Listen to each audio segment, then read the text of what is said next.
बदलते मौसम में बीमार पड़ना आम हो गया है, लेकिन जब लाखों की संख्या में लोग बीमार होने लगे तो बात चिंता की हो जाती है।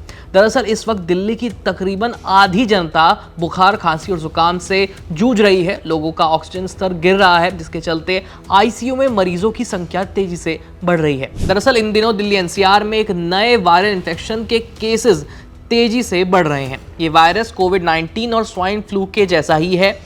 दिल्ली में हुए एक लोकल सर्वे के मुताबिक राजधानी के लगभग 54% लोग इस वायरस की चपेट में हैं। अस्पताल में मरीजों की लाइनें लग रही हैं। कई मरीज तो ऐसे भी हैं जिनको गंभीर हालत में आईसीयू में भर्ती होना पड़ रहा है। तो आखिर क्या है इस वायरस की सच्चाई?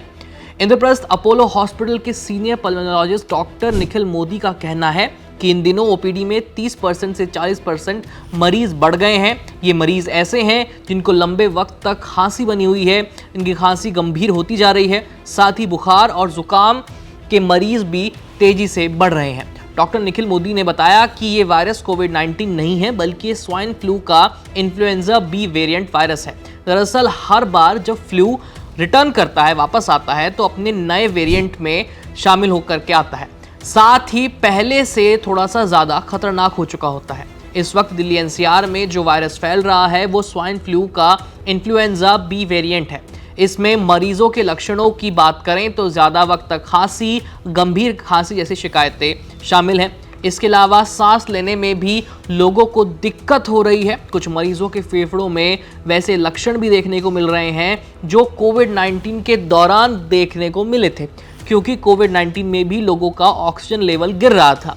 और इन्फ्लुएंजा बी वेरिएंट के मरीजों के अंदर भी देखा जा रहा है कि ऑक्सीजन का स्तर तेजी से गिर रहा है। लोगों को ऑक्सीजन लेने की जरूरत पड़ रही है। इसके अलावा हालात गंभीर होने पर मरीजों को आईसीयू में भी एडमिट किया जा रहा है। डॉक्टरों का कहना है कि खुद को संक्रमित होने से बचाने के लिए एक बार फिर से लोगों को कोविड-19 के नियमों को फॉलो करना चाहिए, जैसे कि मास्क लगाकर बाहर निकले और हाथों को सैनिटाइज करते रहें। अगर किसी को सर्दी, जुकाम या खांसी है तो उसके पास जाने से बचें और भीड़भाड़ वाले इलाकों से खुद को बचाए रखें। डॉक्टर निखिल मोदी का कहना है कि इस वायरस से सबसे ज़्यादा खतरा बुजुर्गों को है, इसके बाद बच्चों को, वहीं डायबिटीज़ के मरीज, फेफड़ों से जुड़ी गंभीर बीमारियों से परेशान लोग और कमज़ोर इम्यूनिटी वाले लोगों को इस बीमारी से सबसे ज़्यादा जान का खतरा है। इसके अलावा अगर आप फिट हैं तो भी आपको ये वायरस हो सकता है, इसलिए बचाव ज़रूरी है। इसके लिए एहतियात बरतें और इम्यूनिटी मजबूत रखने के लिए मौसमी फल ज़रूर खाएं।